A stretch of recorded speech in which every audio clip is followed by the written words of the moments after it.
Bienvenidos a la conferencia número 5 de Automatización Industrial y Autómatas, perteneciente al tema 2, y el título que vamos a ver de la conferencia que vamos a ver es Mando de motores de corriente alterna.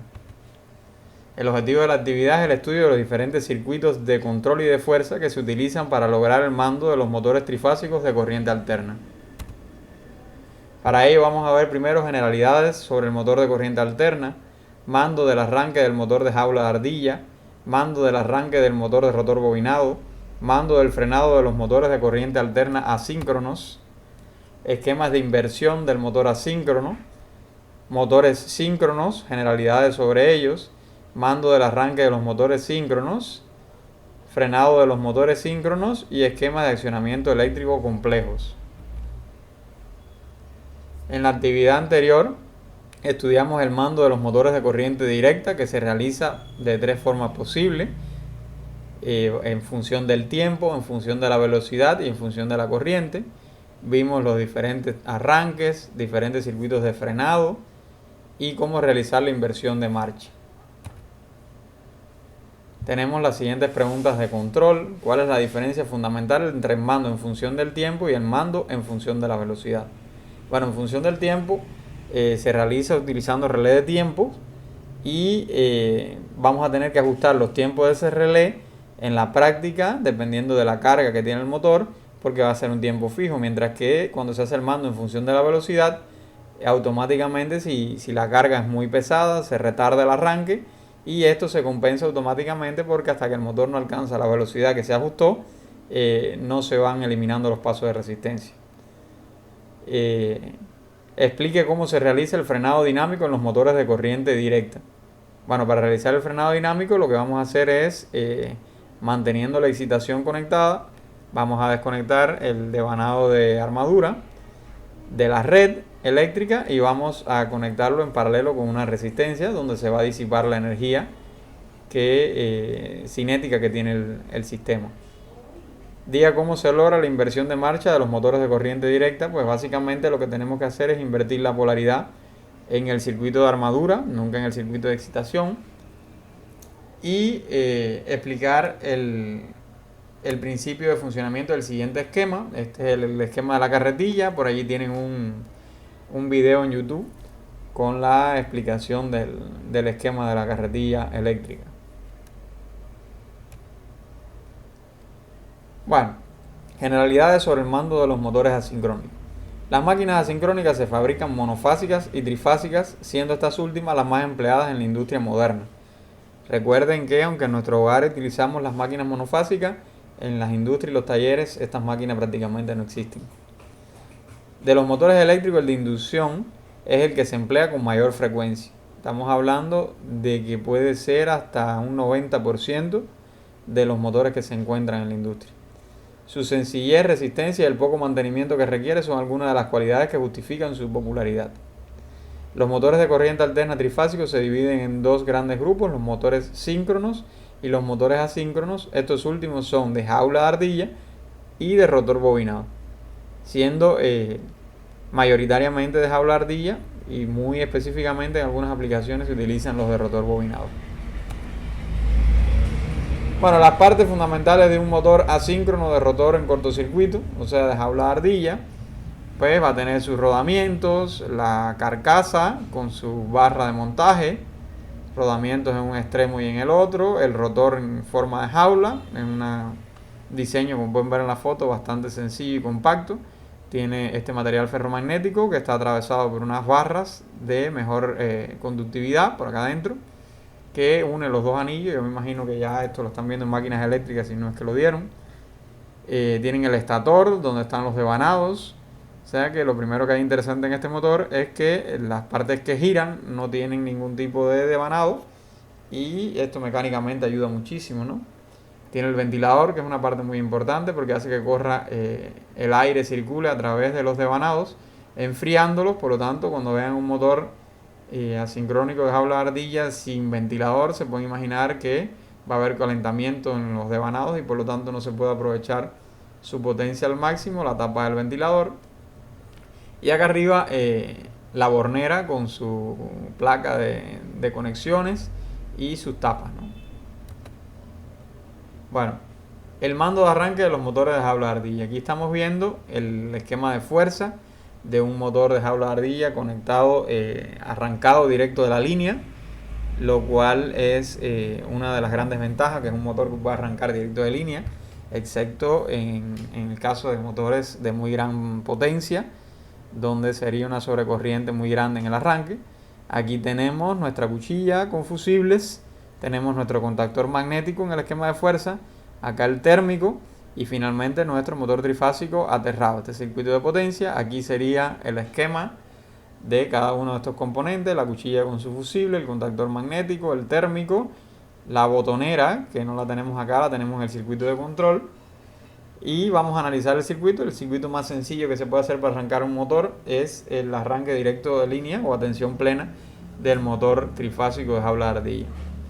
Tenemos dos botones: el botón de marcha, de arranque con su contacto normalmente abierto, el botón de parada con su contacto normalmente cerrado, el contacto normalmente cerrado del térmico y fusible con cuchilla también para el circuito de control. Y finalmente nuestro contactor magnético, la bobina del contactor magnético y su contacto L para, que en este caso, disculpen, sería KM1, el contacto para autosellar el botón de arranque. Ya esto lo vimos, presiono el botón de arranque, lo cual provoca que una vez cerrada la cuchilla circule la corriente por la bobina, entonces se energiza la bobina y el contacto normalmente abierto de KM1 se cierra, provocando que se cree este camino de circulación para cuando se libere el botón y queda mi motor funcionando. El motor puede parar si se dispara el térmico y se abre la energía aquí, o si se presiona el botón de parada y también se abre la energía, con lo cual se desenergiza KM1, se abre su contacto y se elimina el camino que teníamos para la circulación de corriente, de modo que volvemos al estado inicial con el motor detenido. Por aquí aparece una lámpara, pero me imagino que es un error en el dibujo, porque si esta lámpara estuviera conectada aquí, estaría en serie con la bobina del contactor, y estos contactores están hechos para conectar a tensión plena, por lo tanto no se puede poner ninguna lámpara en serie. Si quisiéramos un piloto para saber cuando está encendido el contactor o el circuito, el motor en este caso, tendríamos que ponerlo acá en paralelo con la bobina del contactor. Bueno, un análisis del comportamiento de los parámetros de un motor de jaula de ardilla para diferentes métodos de arranque. Existen muchos métodos de arranque. El que acabamos de ver es a plena tensión, sería este que está acá arriba, y la corriente, esta sería la corriente de arranque del motor, esto sería la corriente de arranque vista desde la línea, o sea, la corriente que afectaría a mi red de distribución, y este sería el torque o el momento de arranque. En todos los casos vienen expresadas como un % de a rotor trancado o en cortocircuito, como lo conocen ustedes, y a plena carga o nominal. En este caso corrientes, en este caso torque, ¿no? Cuando arrancamos a tensión nominal, a plena tensión, tenemos que, por supuesto, el voltaje que se aplique en los terminales es el 100% del voltaje nominal, mientras que la corriente que soporta el motor va a ser el 100% de la corriente rotor trancado, que por supuesto es la corriente de arranque, la corriente de cortocircuito, y que se corresponde generalmente con un valor alrededor del 600% de la corriente nominal. Estos mismos valores se perciben así tal cual en la línea, y bueno, pues tenemos el 100% del torque de arranque, que se corresponde con el 180% del torque nominal. O sea, tenemos un buen torque para arranque, un gran torque que va a provocar que la máquina se mueva rápidamente, pero el problema aquí es que estamos generando una carga de 600 veces la corriente nominal, 600%, serían 6 veces la corriente nominal, y no todos los circuitos de suministro, cuando los motores son grandes, pueden soportar esta corriente. Eso generaría parpadeo en las luces, puede provocar que otros motores se detengan y cosas así. Por lo tanto, existen muchos métodos de arranque.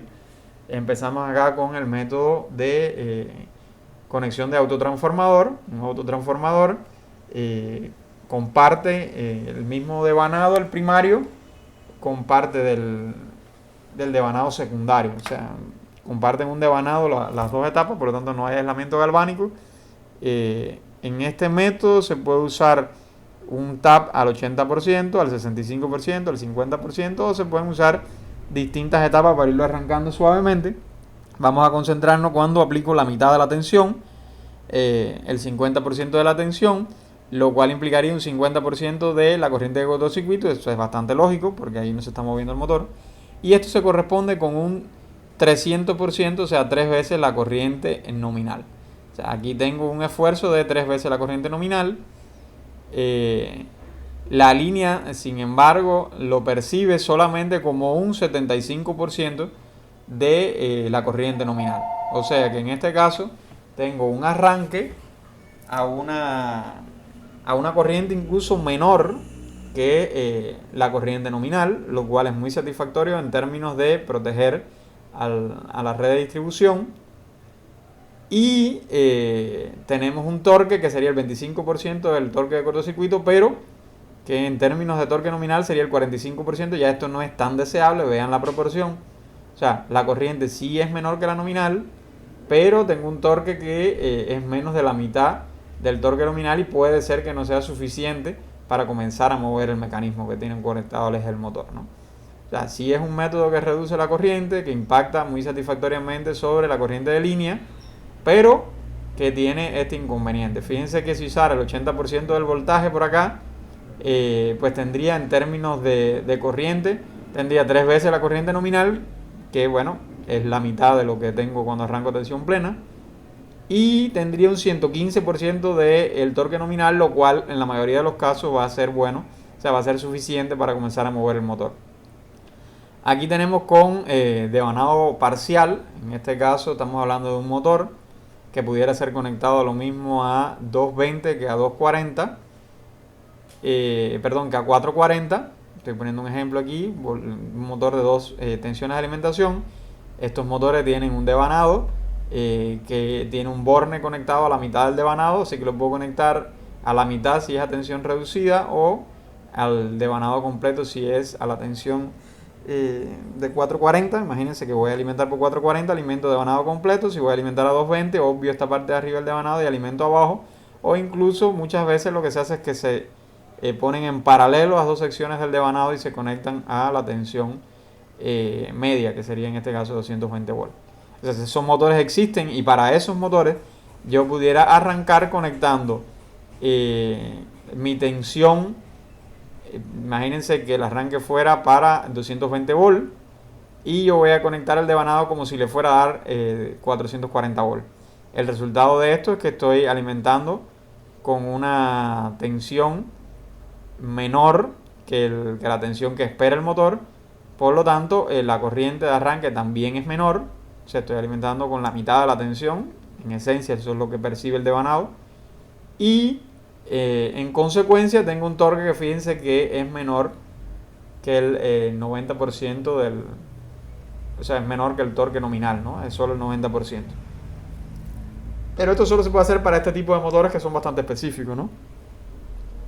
Tenemos el muy popular arranque estrella delta, que se puede realizar en motores asincrónicos de jaula ardilla que tengan expuestos 6 terminales, o sea que cada devanado tenga sus 2 terminales en la bornera, de modo que los puedo conectar tanto en estrella como en delta. Cuando lo conecto en estrella reciben, como ustedes saben, el voltaje de la línea dividido entre raíz de 3, lo cual provoca una corriente que va a ser el doble de la corriente nominal, aproximadamente el 200% de la corriente nominal. Esa misma corriente del doble se reflejaría en la línea, pero voy a tener un 60% del torque de arranque. Vean que es una cosa muy sencilla, o sea, básicamente en casi cualquier motor, excepto los que tengan el conexionado interior y no me saquen los 6 terminales, o sacarían 3 terminales, pero en los que sacan 6 terminales puedo aplicarlo y logro una reducción de la corriente 3 veces más chiquito que a tensión plena, y no está del todo mal el torque, aunque sigue siendo menor que el torque nominal, ¿no? Y por otro lado, lo último que se está usando cuando requiero un arranque que no me afecte mucho con sobrecorrientes a la red de distribución es utilizar un arranque que le dicen solid state. Estamos hablando de un arrancador suave que sería con un troceador, o sea, usando triacs, y allí crearíamos una rampa de tensión donde se estaría censando la corriente. Vean que dice de 0 a 100, de 0 a 100, de 0 a 600. O sea, yo puedo definir qué por ciento de sobrecorriente quiero en el arranque. Por supuesto, si uso sobrecorrientes pequeñas voy a tener tiempos de arranque grandes.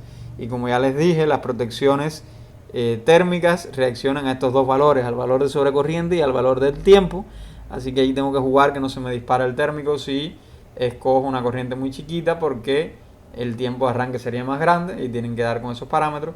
Y entonces se movería el torque desde 0 hasta 180, que sería el valor de arrancar la tensión plena. O sea, tengo todo el rango aquí de valores y todo esto es parametrizable. Esto normalmente es controlado por microcomputadora, o sea, por un microcontrolador, y pueden escoger el valor que quieran. Esto es básicamente lo que se le puede hacer a un motor de jaula de ardilla para arrancarlo.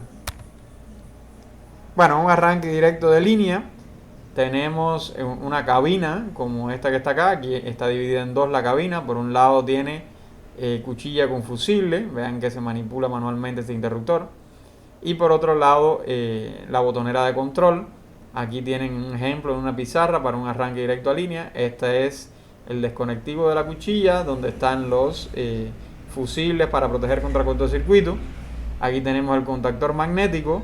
Aquí tenemos el térmico, la protección térmica. Y por acá tenemos la botonera para el arranque y algún que otro pilotico hay por aquí que me permite saber si el motor está encendido o no. Esto es un arranque directo a línea, es lo más sencillo, y estos son los componentes mínimos que hacen falta para arrancar un motor de jaula de ardilla a plena tensión. Aquí tenemos un arranque a tensión reducida. De este no les hablé en el anterior, este se usa poco. En este lo que se hace es introducir resistencias en serie con la armadura. Es una técnica bastante mala porque tenemos con ella, cuando introducimos esta resistencia, tenemos un menor voltaje aplicado a los terminales y por lo tanto tenemos una caída cuadrática con respecto al torque. O sea, el torque cae cuadrático con la caída de tensión, pero la corriente solo cae lineal con la caída de tensión. Estamos hablando de que si yo tengo una reducción aquí de corriente del 50%, estaríamos hablando del 50% de la corriente de rotor bloqueado, sería 300% de la corriente nominal, o sea, 3 veces corriente nominal, y eso provocaría que el torque de rotor trancado bajaría a la cuarta parte. Así que si era 180, lo dividimos entre 4 y queda menos de la mitad del torque nominal, es lo que dispone este tipo de arranque. Pero vamos a ver el circuito de control aquí. Aquí tenemos las resistencias que pueden ser cortocircuitadas a través de R. Tenemos nuestro contactor principal M que alimenta las 3 fases, y tomamos 2 fases a partir de las cuales se conecta un transformador para reducir la tensión. Estamos hablando de que nuestro circuito de control va a ser de una tensión diferente a la tensión del circuito de fuerza, fusible por acá. Y tenemos este botón, el de parada, normalmente cerrado, que me permite que la energía fluya hasta acá. Y cuando presiono mi botón de arranque, la energía fluye a través de la bobina del contactor M, dado que la protección térmica no haya disparado, lo cual es bastante lógico porque está desconectado. Así que tenemos energizado M se autosella y cierra este contacto, y en el caso de la fuerza conecta la línea.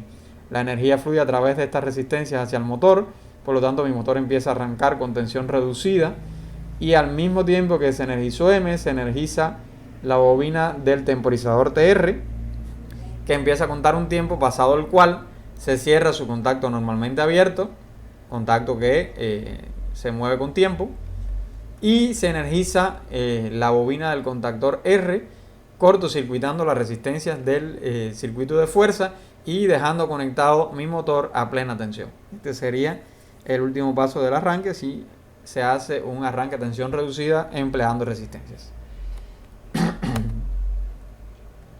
Bueno, arranque con autotransformador. Este circuito es un poco más tricky, ¿no? Aquí tenemos la línea, tenemos nuestro autotransformador y nuestro circuito de control, que comienza también es a tensión reducida, fusible.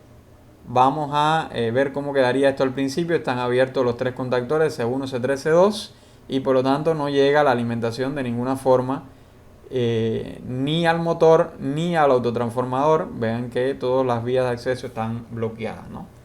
Entonces, vamos a presionar el botón de arranque, dado que la protección térmica está fría y por lo tanto su contacto normalmente cerrado está cerrado.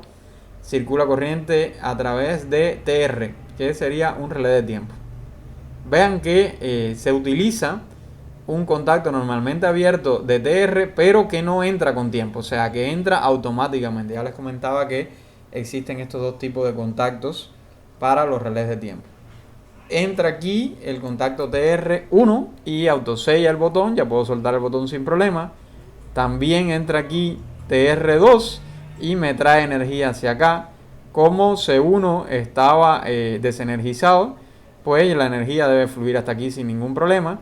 Y como no ha transcurrido el tiempo, estos dos contactos, uno normalmente cerrado y el otro normalmente abierto, pero que con esta simbología me están indicando que deben esperar el tiempo de TR, no han operado todavía. Entonces la energía fluye a partir o sea, desde aquí fluye a través de C2 y C2 se cierra. C2 se cierra y cuando se cierra en el circuito de control provoca que se cierre C3, se energiza C3 y se autosella C3, ¿ok? Así que ya tenemos a C2 y a C3 energizados. Hasta tanto no transcurra el tiempo. C2 por otro lado tiene un bloqueo eléctrico con C1 y mientras C2 esté encendido es un hecho que C1 no puede energizarse porque este contacto estaría abierto. En la fuerza la consecuencia sería la siguiente: tenemos C2 y C3 conectados, eso hace que la línea pueda llegar hasta esta parte del autotransformador y a través de esta parte del autotransformador estaría saliendo también por el devanado al 65% y llegando hasta los terminales del motor, pero ojo, porque también se está cerrando C2. Eso me dejaría mi autotransformador conectado en estrella. C2 cierra la estrella acá abajo, C3 conecta la línea, la parte alta del transformador, y el motor quedaría conectado a esta parte del transformador. Eso nos estaría dando esa alimentación que necesitamos del 65% para el arranque. O sea, tengo la tensión desde L1 hasta el centro de la estrella, plena tensión para todo el transformador, y en la salida del 65% tengo conectado mi motor. Por lo tanto, mi motor recibe el 65% del voltaje de la línea y con eso comienza el arranque. Recuerden que TR está contando y una vez que transcurre el tiempo de TR, vamos a ver qué pasa. Primero se abre este contacto TR4 y se cierra TR3. Que se cierre TR3 no tiene consecuencia hasta que C2 no salga, pero que se abra TR4 provoca que C2 se apague. Cuando C2 se apaga, entonces ya está listo para arrancar C1 y por otro lado se va aquí C2, lo cual no tiene mucha consecuencia porque hay autosello en C3. Pero sí puede arrancar C1. Cuando se energiza C1, se abre este contacto que está aquí y se enfrían tanto C2 que ya se había enfriado como C3 con su autosello se enfrían porque ya no puede pasar la corriente por aquí. Así que tenemos que una vez que transcurrió el tiempo, entra C1 y salen C2 y C3. Primero salió C2, eso es una garantía, y luego entra C1. Eso lo garantizó el bloqueo eléctrico. Y entrando C1 provoca que salga C3. Vamos a verlo aquí. Primero sale C2, por lo tanto se abre la estrella y la energía puede fluir a través de este devanado en serie con el devanado hacia el motor, lo cual no tiene mayores consecuencias. Y luego se cierra C1. Cuando se cierra C1 sale C3, eso me deja frío el autotransformador por el primario porque no tendría ni por aquí ni por acá, eso deja frío, no hay circulación de corriente en el autotransformador, eso es importante porque él no está calculado para trabajar todo el tiempo, así que si se queda alguno de estos contactos puestos puede sobrecalentarse y quemarse, son caros los autotransformadores.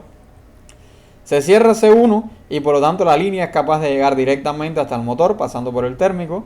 Eso ocurre en los tres casos, ya tengo mi motor conectado a tensión plena y mi autotransformador frío. Así que en el primer paso conecté el 65% de la tensión y pasado el tiempo de TR ya tengo mi tensión reducida con mi tensión plena con el contactor C1 funcionando.